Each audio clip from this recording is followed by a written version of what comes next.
order. And first item is review and approval of minutes. And that's for the, it says here, yeah, okay, this is the September meeting. So this is for the August 20th meeting. I'll move that we approve those minutes. Okay, and so Steve has got the motion to approve the minutes. Is there a second? Rob Mann, I'll second that motion. So Rob Mann has the second. It says, this is from Rob Words in the chat box. It says, Amy, can you unmute me, please? So there's a motion and a second to approve the minutes as presented. Are there any changes to these minutes? Any adjustments to the minutes?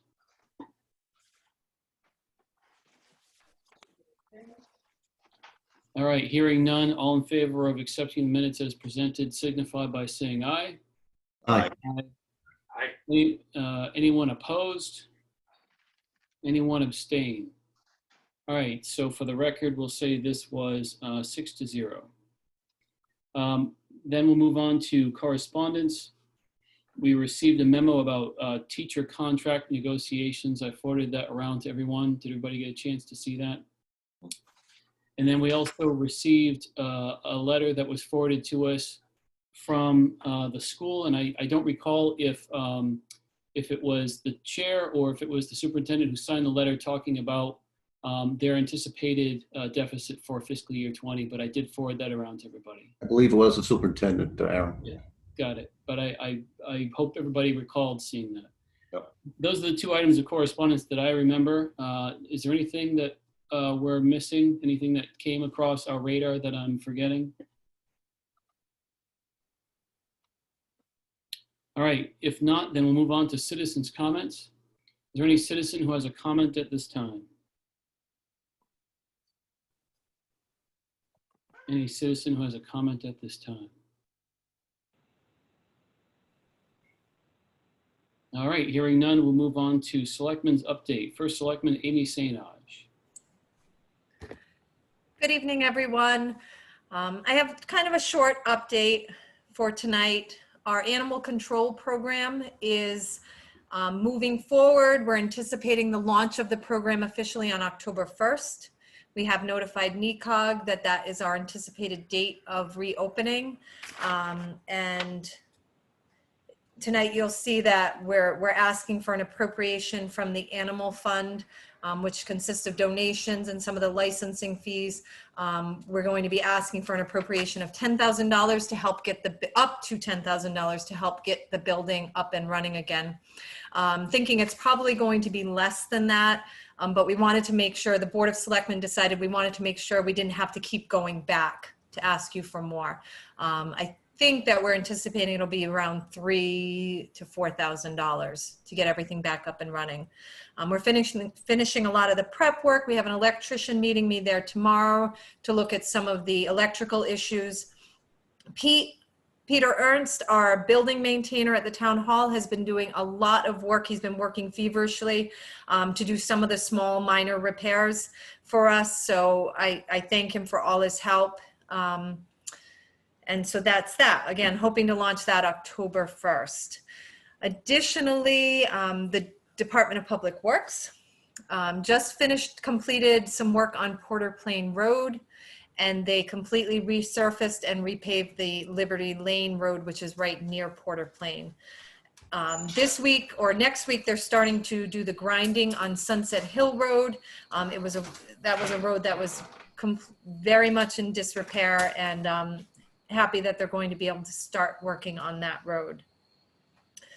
On our September 1st meeting of the Board of Selectmen, the board unanimously voted to increase the rates at the transfer station.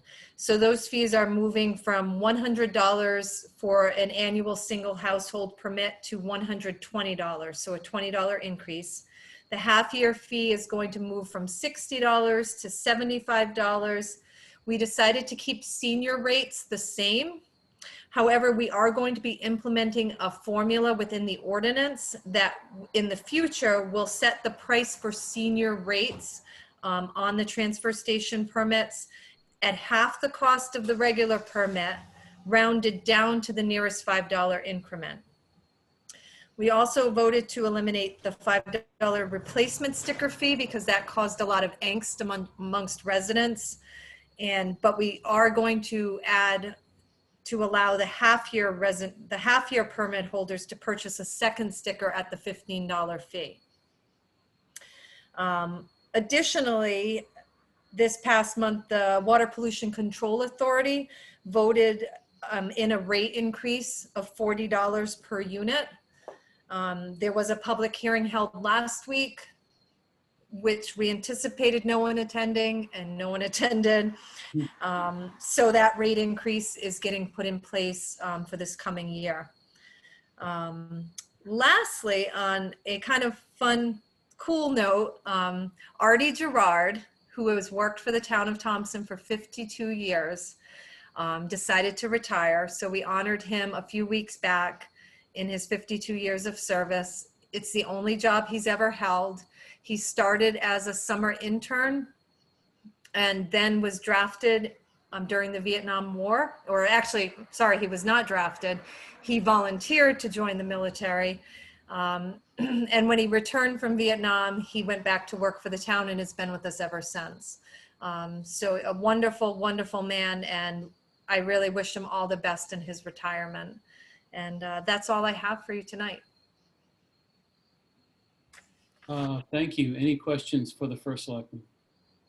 This is Steve. Go ahead.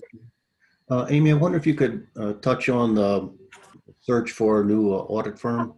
Yes, I meant to bring that up. I'm thinking Orla might have a little bit more information, but we do have two firms that we're receiving proposals from. And then we'll be able to look at those two proposals. Unfortunately, because we're moving so late into the year, it looks like we're going to have to file for an extension again this year because there just won't be time. They're already so far into the process. But there are two firms. One is used in Putnam, I believe it was, and Orla can confirm that when she gives her report. And the second is actually the auditor for Woodstock, for the town of Woodstock. And they both come with good references. So, and like I said, Orla will be able to maybe expound on that during her report to the board. Thank you. You're welcome. Any other questions for the first selectman? Any other questions? I'm sorry, I have another question. The and maybe you'll touch on it later about the animal control. Is that from the donations that have been received? We talked about some sort of a fund, and maybe we'll talk about it later, but I just didn't want to miss that. Yeah, there was a fund that currently has $60,000+ in it. And that was a combination of donations in the past and the licensing fees, the tag fees, our percentage of that. So over the years, it hasn't been really touched, but it is able to be used for repairs to the facility, et cetera. Again, thank you. You're welcome. Any other questions? All right, thank you so much, Amy, and we'll move on to school district update with Superintendent of Schools, Melinda Smith. Oh, Melinda, you are muted at the moment. There you go. Hi, I'm muting myself. There you go. I think people would like to mute me. Anyway, I am happy to report that Thompson Public Schools opened successfully on August 31st for the 2021 school year in a fully open model.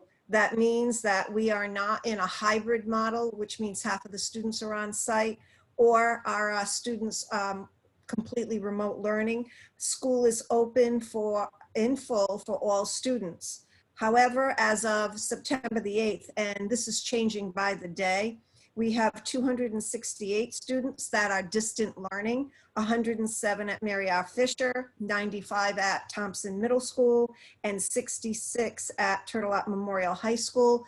But almost every day, 5 to 10 students are returning to on-site learning, on-site. And students that are distant learning are considered enrolled in Thompson Public Schools because we are responsible for the curriculum and instruction of those students. Attendance is taken and that attendance is reported to the state. Since July 1st, the district has experienced 110 registrations and 51 withdrawals. 27 of those withdrawals are students that left the district to be homeschooled. And we did have some parents that opted for that until the COVID crisis passes.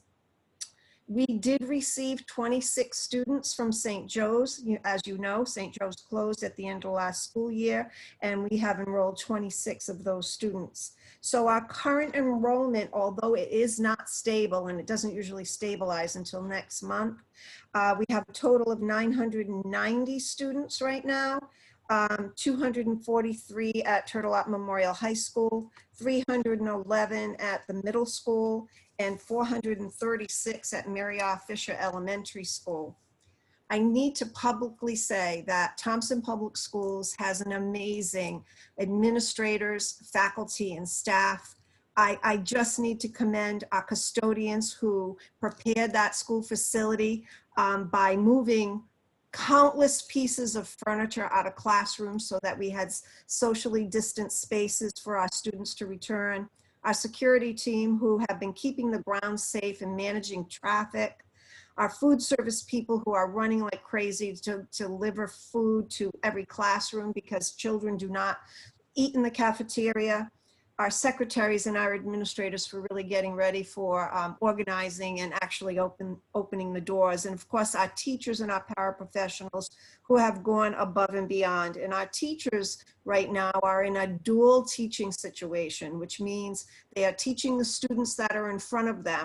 And at the same time, they are teaching students that are at home.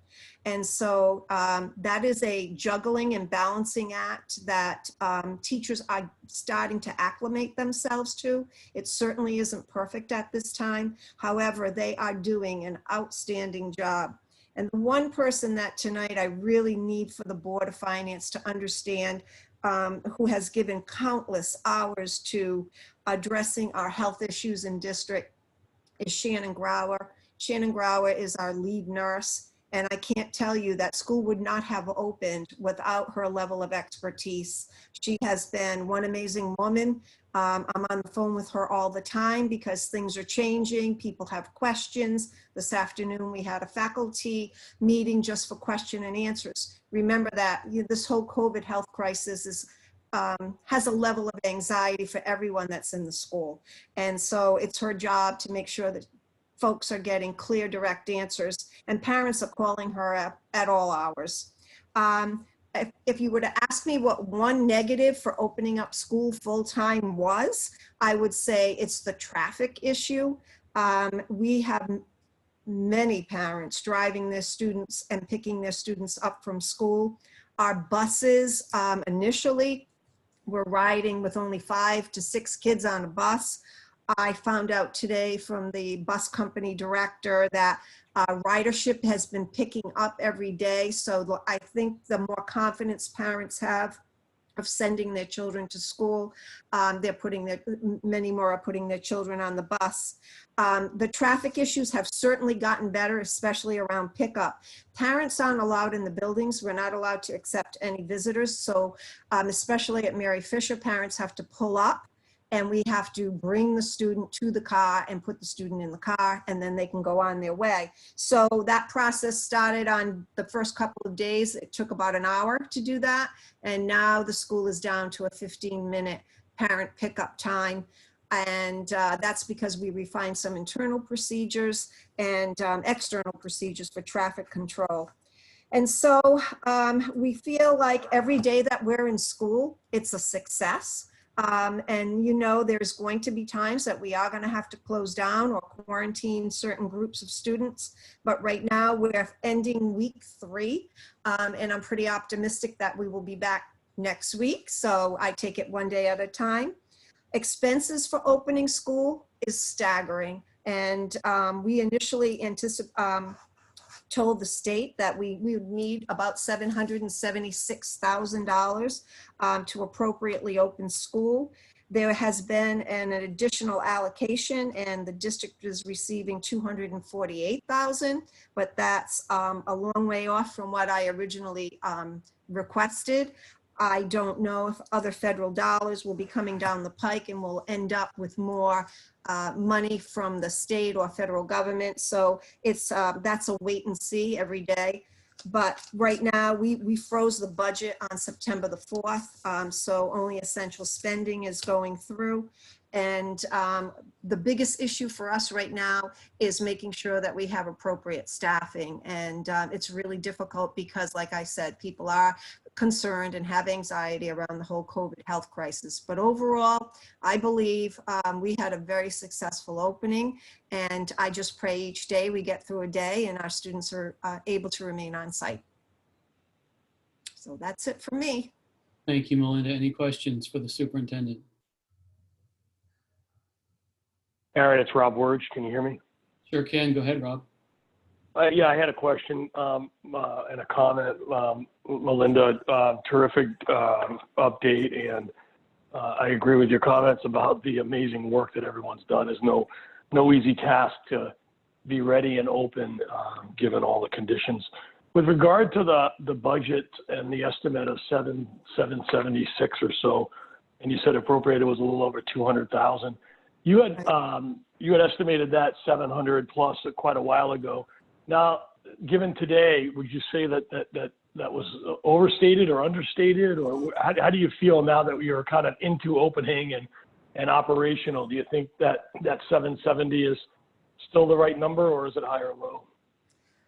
I think right now it's the correct number. The problem is that, you know, we have people that requested leaves, and believe me, I've been working closely with the attorney on granting those leaves. But when a person's on requested leave, they have access to their accrued sick time, which means we pay them. And then I also have to pay a substitute. And a lot of that 776 has to do with salary and staffing of substitutes. And so right now, you know, we have classrooms and positions that are still open because it's difficult to find folks. So I still believe that number is realistic. And so I'm just keeping my fingers crossed that more money comes down from the federal government to offset that cost. Okay, thank you. Any other questions for the superintendent?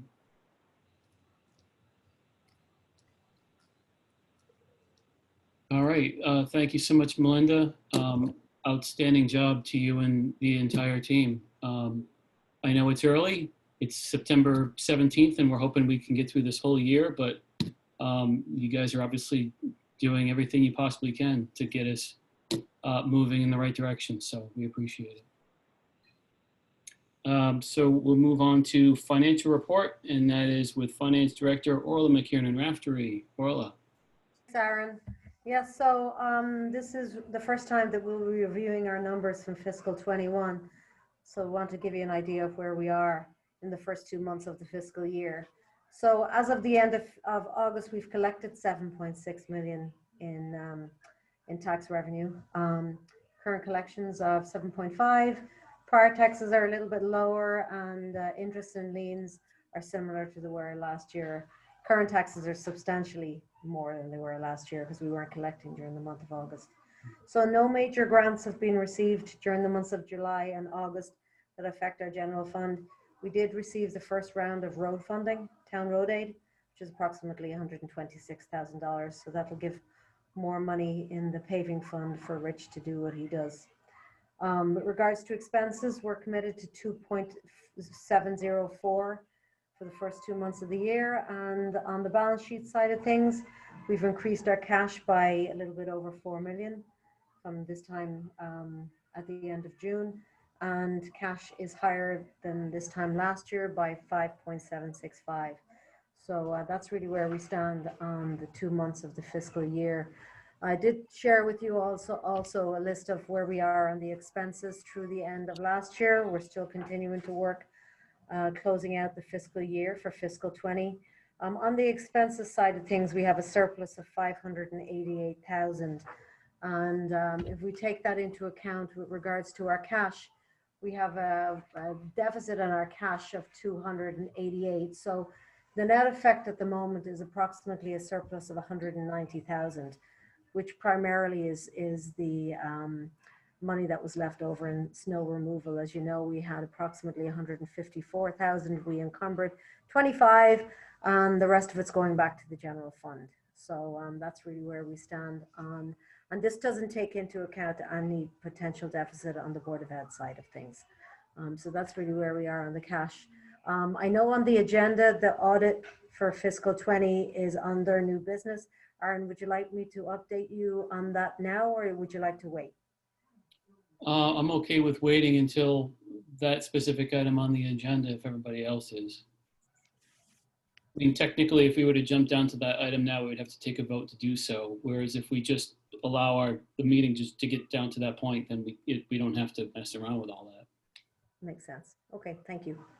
Any questions for the finance director outside of the item of fiscal year 2020 audit, which is further down in the agenda? Any questions? Aaron, Yeah, hi, Rhonda.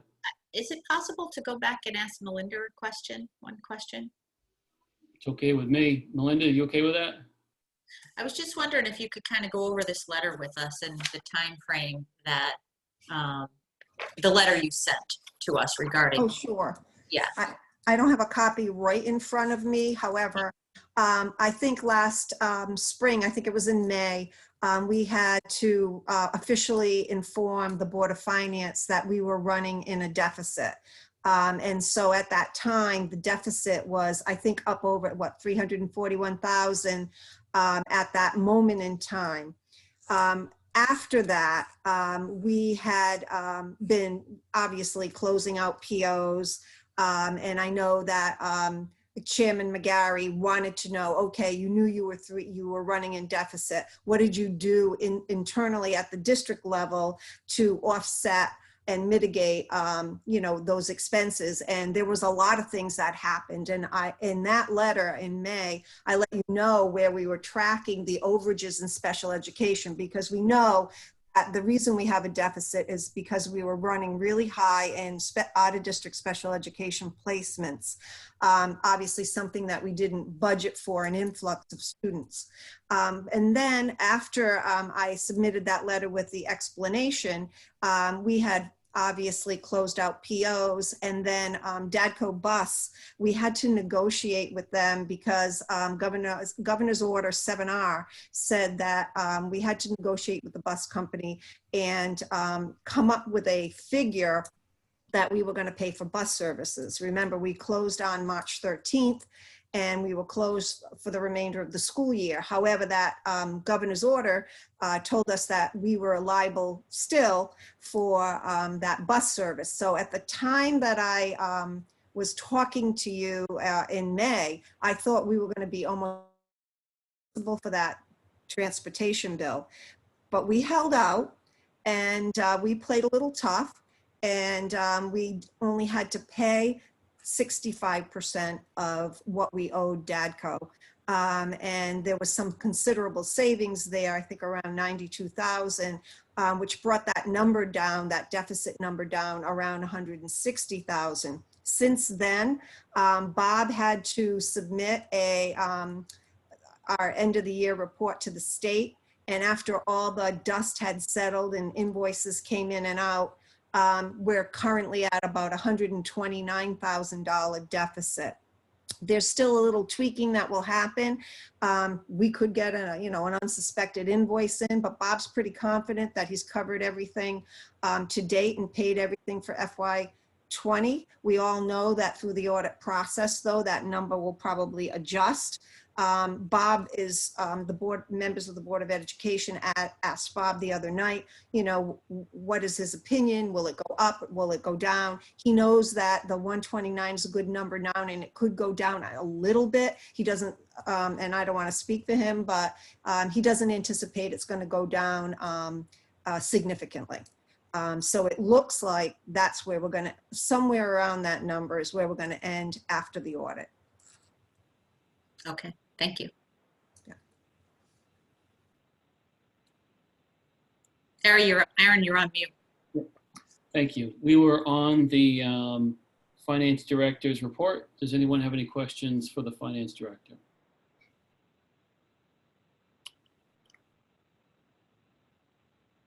All right, hearing none, we'll move on to the Turtle Fund update. I don't know if there's anyone who has any update to share on that item. Okay, There's no update. okay. So we'll move on to new business, appropriation request for animal control not to exceed $10,000. And Amy, I know you spoke a little bit about this in your report. You're certainly welcome to share any additional details. Okay, I'll share as much as I can because I didn't bring the list home. What we were facing was some electrical issues, some dry rotted wiring, etc., that needed to be brought up to code. Some of the runs need to be, there's some dry rot or rotting wood. Some of the fencing has to be repaired. There are certain specifications of the building that have to be met in order for us to be able to reopen. And the state will come and tour the facility and give us the green light to reopen. Yeah, but we need the ability to tap into those funds, and that's why we're coming to the Board of Finance tonight. Go ahead, Orla. Just so you know, Amy, I just double checked the number while we were waiting for the meeting. At the moment, we have $63,900. Okay, thank you. Okay, thanks. And that is built up over a number of years with a combination of donations. I think you already said this. It's a combination of donations and our portion of the dog license shares. Aaron, can I have a yes question? Go ahead, Steve. So I guess for either Amy or Orla. Is this fund specifically dedicated for animal control? Is it, help me understand that a little bit, please. That's my understanding. The fund has been in place for as long as Mary has been around as our animal control officer, probably before that, but that's as far as the records go back. It is 100% designated for animal control, and as needed and as directed by the Board of Finance. So like any of our other smaller funds, it is under the control of the Board of Finance for purely animal control purposes only. And Orla, can you specify for me, because this was my understanding, and just so that the Board of Finance knows, that had we gone into a contract with NECOG, that they would have received a portion of those funds or all of the funds? I don't know the details behind that, but that's what I believe. And at this point, we've never gone into contract with NECOG for animal service. We were just No, always pay as you go. Yes, we had a temporary arrangement with them, which was, I don't think anything was signed. Right. Have we ever used this fund for the animal control function or? No, we have not used the fund. I went back 5 years. That's as far as my records could go in the system. And we've had funds going into the fund, but nothing withdrawal. So it's just been accumulating and it's part of the town's, it's in the town's fund, I assume. It's in the town's bank account, for lack of a better term. It is. Okay. Rob Mann, Board of Finance, are you done, Steve? I don't want Yeah, to. thank you. Thanks. Aaron's all right? Oh, yeah, go ahead. I don't want to just talk. No, I just remember on budget season that it was discussed that that fund was only for maintenance and repair of the building. It wasn't used for like salaries or anything like that. And it was said, I don't remember who said it, but it was said that the money would have to be turned over to NECOG because we weren't allowed to have the fund, I thought, if we didn't have our own animal control services. And I was in support also of, I know Suzanne had a lot to do with getting this up and running also. And I was in support of getting away from NECOG. I know they had some unsubstantiated claims that some people had made before, and it made a lot of people get kind of a sour taste in their mouth towards the NECOG program. So I'm happy to see it come back to Thompson and on a local level so people can have a relationship with the ACO, kind of like everybody did with Mary. Thank you. That's all. I just wanted to kind of make a statement. Thank you. If I might follow up. Sure, go ahead, Steve. These funds for the animal control, is there actually a document that restricts what it can be used for? Or I know we did mention it at a prior meeting, but it was sort of a general conversation as opposed to sort of, did we really know? Is there a? Amy, would you like me to answer that? Yeah, if you have the answer, Suzanne, because you've Yes, been searching. there is a state regulation. It follows the ACO. So if we hire an ACO through NECOG, then that money follows the ACO and goes with her.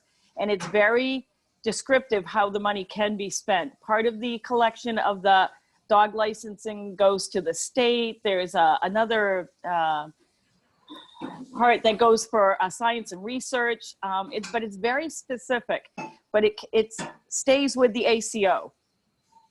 Is this a state law or? Yes, it's a state guideline or a state law. Thank you. You're welcome.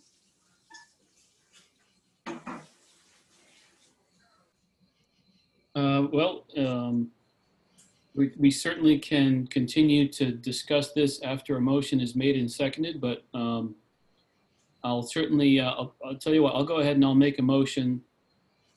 So I just need some help with making this motion correctly, because I know it's not coming from the general fund, it's not coming from surplus, it's coming from a specific fund.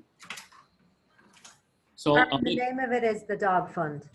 okay, the dog fund, all right, that's easy enough. So I'll make a motion to appropriate not more than $10,000 from the dog fund, this is correct, to the animal control program for the purpose of addressing deferred maintenance items at the animal control building in Thompson. Does that sound correct? Fine. So I made that motion, amount not to exceed $10,000 coming from the dog fund. Does someone want to second that? I'll second that. I noticed that Rhonda's hand went up. So I think she beat you guys by a fraction of a second. I'll give them the second to Rhonda. Any discussion on this? Any discussion on this? All right, well, we are voting to spend money here, so I typically go around the table. I'll start with Rob Wurge. How do you vote? Yes. And Rob Mann, how do you vote? Yes. Rhonda? Yes. Steve? Yes. And Jim? Yes. And I'll vote yes, so that's 6-0. All right, thank you, everyone. Thank you, everyone. And so we'll move on to new business, item B, which is fiscal year 2020 audit. And I believe, Orla, this would be probably more your topic than anybody else's. You're certainly welcome to get this one kicked off for us. Okay, thank you, Aaron. So in the last few weeks, I'm sorry, a number of weeks ago, I met with Aaron and Melinda and Bob and to discuss what we were planning to going forward. We did issue another RFP and there wasn't any bids. So Bob and I spoke and we came up with a list of auditing firms that we would personally reach out to. Number of them we had connections with, one or two of them we didn't. And it was determined by both of our phone calls that there's a lot of firms out there that wanted to bid our audit, but based on the fact that it's the year that's in it, and they simply don't have the resources to carry out the audit. They were interested in potentially doing it in fiscal 21, but didn't have the resources to do it in fiscal 20. I started doing some more investigation and I actually reached out to the state with regards to this. And it turns out, I know one of the things that Amy had mentioned was regardless of what happens with the decision-making process moving forward for fiscal 20, it's most likely we'll have to file an extension. Well, it turns out they're expecting 50% of the towns in Connecticut to file extensions because pretty much no auditors were able to do the typical prelim audit, which is when they come in during the months of May and June and review the books before the end of the year. Obviously nobody was able to do that this year. So as a result of which we were able to determine two firms who would be interested in carrying out our fiscal 20 budget. And both of them said to us at the very beginning that it would require an extension. So as I say, that prompted me immediately to call the state. They said it's not totally unexpected. It will not affect us even obviously because we had filed an extension last year, it will not affect us. They're expecting it. They also know our situation, and I did mention both of the firms named to the individual that I deal with at the state, and they had positive remarks from both of those two firms. After Aaron and Melinda and myself and Bob met, we talked about making some phone calls to some of those particular firms involved. Melinda, Bob, and myself all made calls. One of the firms does, I think Amy mentioned locally, does Woodstock. The other firm does Putnam, Pomfret, and Brooklyn. So I received a proposal from one. The second one, I had to answer some questions today, so I'm expecting an update on the proposal, but I have asked to give us a date as to when we expect to receive the second proposal. And at that stage, I'll meet with Melinda and Aaron and Bob again and decide where we're going from there. But it does appear that both firms are interested in a 3-year contract more than a 1-year contract. I think the general consensus was if we hired them for 1 year, the cost would be so high, it may not necessarily be worth our while. But at the same time, I haven't seen that extra second proposal. Before we make any decisions, I would like to have 2 in place. So my plan is as soon as I have an updated expectation date as to when to expect that second proposal, I will schedule another meeting with the individuals concerned. So Aaron, no doubt you'll be able to provide an update to your board when the time comes. And but yeah, it's a difficult year. Unfortunately, we picked the worst year to go out to RFP on these services. Maybe we should have done it a year ago in advance of this, but who would have known? So that's my update. Any questions for the finance director or anyone else who's been a party to the auditor selection so far? No, this is Steve. I have a couple questions. Go ahead. I wonder if you might tell me what we budgeted or what we spent for this past, for the audit that just finished, the 2019 audit. So it was what we budgeted. Just bear with me a second and I can tell you, because I have the budget here. One of the things that will result is we most likely, just in relation to the Board of Finance on the town side, the amount that was budgeted for fiscal 20 budget is not likely to be covered by what we're seeing in the initial proposal. So that will be another conversation, but just bear with me, Steve. So $50,000 was the contract. Thank you. That was the contract that we had with Blum Shapiro. Does the bid ask for rates such as we do with attorneys, or is it a fixed amount for the audit? Is So it a it's lump fixed sum or is it a per hour rate? Okay, so typically an audit proposal is based on an estimate and number of hours. So it's a contracted rate based on X numbers of hours for the partner, X numbers of hours for the audit manager, X numbers of hours for the audit staff. Guys, can you just bear with me 1 sec? My dog needs to go out, so I just need to get one of the kids to let her out. 1 moment.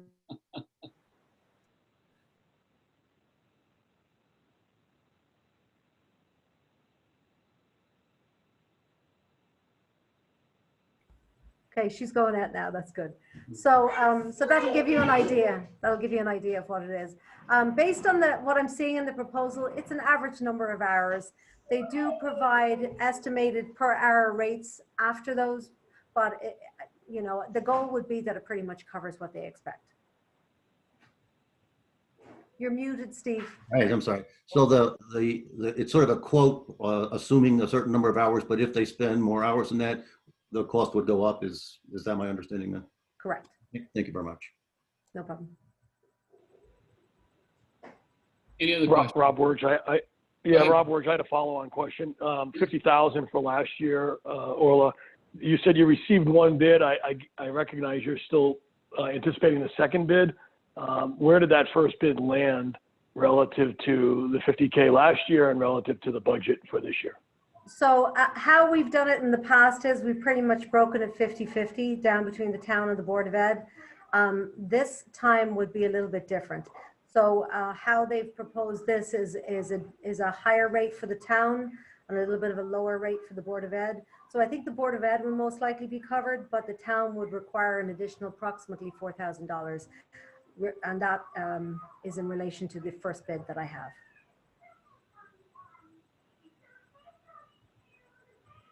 Okay, thank you. Any other questions, comments about the fiscal year 2020 audit selection process?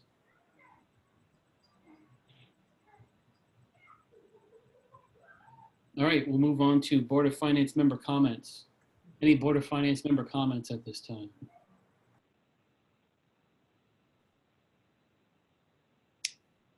I guess this was probably a good time for me to share that there was talk earlier this summer about having what was it going to be, a joint board meeting with the Fire Advisory Committee, and then I think they realized it was going to have, if they had done a joint meeting, they were going to have to post, they were going to have minutes taken. So they just asked myself, and they asked Amy Sanage, and I know Suzanne was there, to just go and just dialogue with them about their thoughts. I know that I can report back to you that at least at this time, they're thinking about going with, they're seriously considering going with the Woodstock model. They're also thinking that if they do transition to that type of model, they'd like to do so with, I guess I'd describe it as a substantial appropriation increase over what they're typically getting now. And so I didn't speak as on behalf of the Board of Finance, and I said that to them many times over the course of the evening. I'm not speaking as the chairman of the Board of Finance. I don't speak on behalf of the board. There's 6 members of this board. Everyone is duly elected to this board directly by the people. So I'm not going to speak on their behalf. I said I can tell you that if you are going to move in that direction with some type of substantial appropriation increase, you would probably want to go to some extent directly to the people and explain to them what it is that you're looking to do. Because in a typical year, when we put out these, budget proposals at referendum, we've seen years where they get shot down over and over. So that was my sort of recommendation to them. And in some parts of my suggestions, I was even careful to say, and now I'm not even going to speak as a member of the Board of Finance. I'm just going to speak as someone who's been in local politics in Thompson for a couple of decades, and I've seen things that work and things that don't. So if you want my observation, you might want to do X, Y, or Z. So I was careful not to speak on our behalf, but I did want to at least report back to you what basically the substance of that conversation was. They're thinking of going with the Woodstock model, and they're thinking that they would like to get some type of appropriation increase to go along with it. The number that that John Sharp mentioned was $1 million per year. So obviously you all know that would be a bit of a step up. A lot can happen between now and the next couple of fiscal years when this thing actually becomes, has some traction and they start to really move forward. They still have some work to do if they're gonna do this. And that's, a couple of fiscal years is a long time. So we'll see where this goes, but I just wanted to report back to you guys basically how that conversation went. And Amy, if there's anything that I got wrong, feel free to correct me. I think that's how it went. No, I think you were entirely accurate. Okay. Any other Board of Finance member comments? Or go ahead, Rhonda. Oh, I I think, just have a question. Are we going to be meeting in person in the future, or are we staying on Zoom? Just curious what your schedule was for that.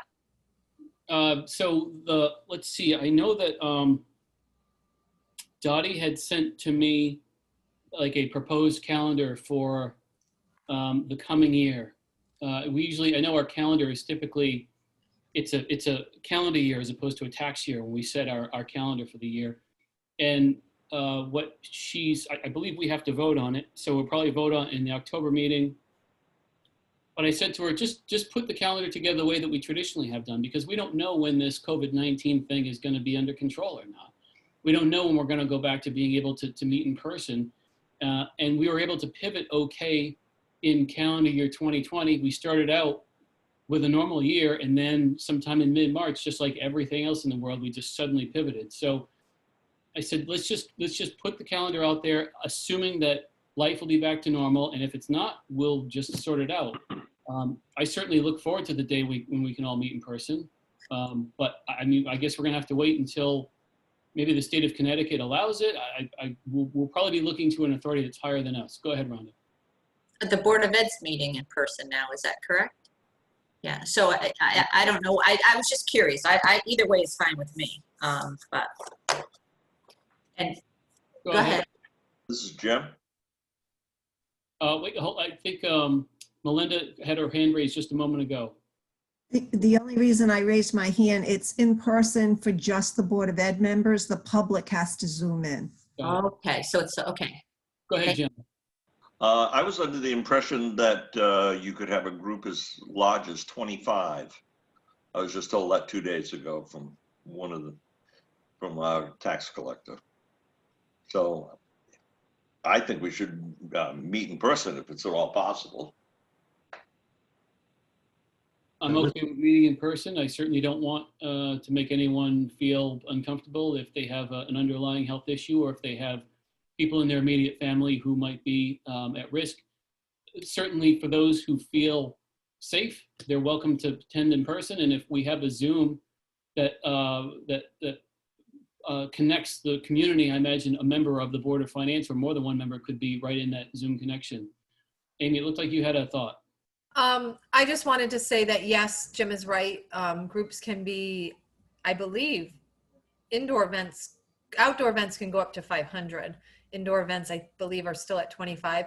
But there are some of the commissions and boards, the smaller commissions, that are meeting in person again. So at this point, I leave it to the discretion of the chairman or chairperson. If you decide to meet in person, just let the selectman's office know. This is Steve. I think it might be nice to have sort of a hybrid where you could do both, and again, maybe a little bit in line with what the Board of Ed did, where citizens can participate via Zoom or and then allow both. I think that really, I think it was kind of a plus in some ways that we explored the remote option. Just going forward, it might not be a bad thing to consider continuing. Another topic, I don't know if anybody had a chance to listen to the Federal Reserve meeting this morning. Aaron, you'd sent out a notice about that. It was on education and about distributing the funds, the state funds to schools. It was a 3,000-foot viewpoint of the issue, but it was an interesting one. And if you get a chance to look at the, I think they have it recorded to listen to it. I found it very interesting. Again, not necessarily something we're going to address ourselves, but it was an interesting perspective. What was that again, Steve? I'm sorry. The Federal Reserve, the Boston Federal Reserve Bank had a meeting about different ways, or a proposal, I guess you could say, or general proposal about distributing state funds to education in using a little different formula, or possibly. All right. Thank you. And I wanted to add too, I think that if we do the in-person meeting for board members, and being that there's a limit of 25 people that can attend, rather than having a combo for citizens and board, I think we should just leave the board members there and have all the citizens on the Zoom, because then you're going to have, you know, if there's some kind of thing going on and now everybody wants to be at the meeting and now we have to say, sorry, only 4 of you can come in or whatever, I think that's going to cause a lot of problems. So I think it's better just to kind of cut that right at the beginning so that every citizen can attend the same way via Zoom. That would be my thought anyway, because if we have 70 people and now 25, they're all showing up at the library and we can only let 25 in, you know, unless there's another room at the library that you could have 25 in with a Zoom meeting, you know what I mean? So I don't know, that's just my thought. And just to say, we do have the equipment, and if the board decided they wanted to move forward with it, it would put a fire under me to make sure that we get this up and running, because I was working with Tracy from the IT department. She had come down and we started working on getting it put together. So we have the live streaming equipment, and there is a way to work them together so that live streaming and Zoom can all happen simultaneously. It's just a matter of getting it done. So if you put the pressure on me, we can make it happen for next month. I'm okay with us meeting in person. I want us to be ready to pivot again if there's an uptick. I feel like before this vaccine, whatever vaccine comes out, I just have this terrible feeling that we're going to see whatever you want to call it, a second wave or whatever you want to call it. But I just feel like we've been outside. It's been summertime. This has been great. I heard a statistic recently that the incidence of contracting COVID-19 inside is something like, and don't hold me to it, but it was something like 20 times higher than outside. So I just got a feeling that as the temperature drops and we all go back to being inside a lot, there may be a second wave. So I just I want to be ready for us to pivot and go back to how we're doing it now, just in case. I would hate for someone to become seriously ill when this Zoom technology works just fine. But I do enjoy sitting around the table with you guys. I enjoy seeing you once a month, so I'm okay with going back to in person. If you are, I probably will be wearing my mask just because I don't want to take any chances. This is Jim. Go ahead, Jim. Very valid point. Maybe what we should do is just keep going the way we are for right now, especially going into winter. I mean, if the chances of getting this virus are that much higher by being indoors like this, I don't know. I don't think we want to take those kind of chances. Maybe. Is it 20 times? Is that the statistic I recall hearing correctly? Has anyone else heard that statistic? I personally, I can Google it now, but I remember it was a number that was high enough that I thought, oh my gosh. I'm open to either way. I'm comfortable with this or that. So I just wanted to bring it up because I was unsure. I was digging through the email thinking, oh my God, I don't know if we're meeting in Zoom today or if we're going back to the library. So that's kind of why I brought it up. Rob, man, I'm comfortable either way also. If we can keep social distance or wear masks or whatever we have to do, if it's safe enough for the schools to open, it's safe enough for us to have a meeting with just 6 of us. That's how I feel. Things can change at any moment, as we all know. And if we have to go back to Zoom or if people aren't comfortable going to the meeting, then I think we should leave it up to the individual. Thank you. yeah, I just kind of believe it should be something we all unanimously feel as though we're comfortable doing. And if there's a member of the Board of Finance who wants to connect through the Zoom, would they be able to talk to us and we to them so that we could record their vote? If there's a member of the Board of Finance who really feels uncomfortable, or more than one, then that's fine. They can connect through Zoom. Yeah, because I mean, there could be some people here that have medical conditions and or have compromised family members. So, you know. That's it. I just want to make sure that everyone who goes in person, it's because they're feeling confident and they're feeling comfortable and they're not feeling like they have to be there. I don't want anyone to feel that way. If someone for any reason wants to continue connecting by Zoom, I'm totally fine with that. So, And Aaron, it's Rob Werge. I agree with that. I wanted to chime in quickly. I think we just make it optional. I think that's what we're discussing here, so that it's not mandated that you have to be in person. My preference is to do it in person, but I'm one of 6, and others might have different situations, and we have to respect everyone's unique situation. But I like the idea, like Steve said, of a hybrid model, and we meet in person on an optional basis, provided that the technology is there to connect the rest of the board and the community, as we have, thus far. But I do support meeting in person if that can happen as an option. sounds good. So yeah, this was July 3rd, 2020. It was a Japanese study that had the 20 times higher. So we'll just want to be careful. I'm happy to go in person. I'll be wearing my mask. Any other Board of Finance member comments? Should we kind of just get our hands to see how many people would want to meet in person next month? Sure. Just to clarify on that, we're not voting to do that? Oh, no. Just Right. a consensus. I know. I know. I just in terms of, I don't want anyone to feel pressured that 4 do and 5 do and 1 doesn't type of thing. No, totally agree. But I hear you, Jim. I just wanted to make sure that this is. But I'm saying if only 2 people feel want obligated to do it. person or something like that, then we're Understood. better off to stand the way we are. Right. Steve, I think the situation is dynamic. It's changing almost every day. I'd rather wait and when the time comes, make a decision at that time. But I'd like the option of being able to either Zoom in or physically go, leave it up to the discretion of each member. Yeah, I'd like to have the same option. I agree with Steve on that.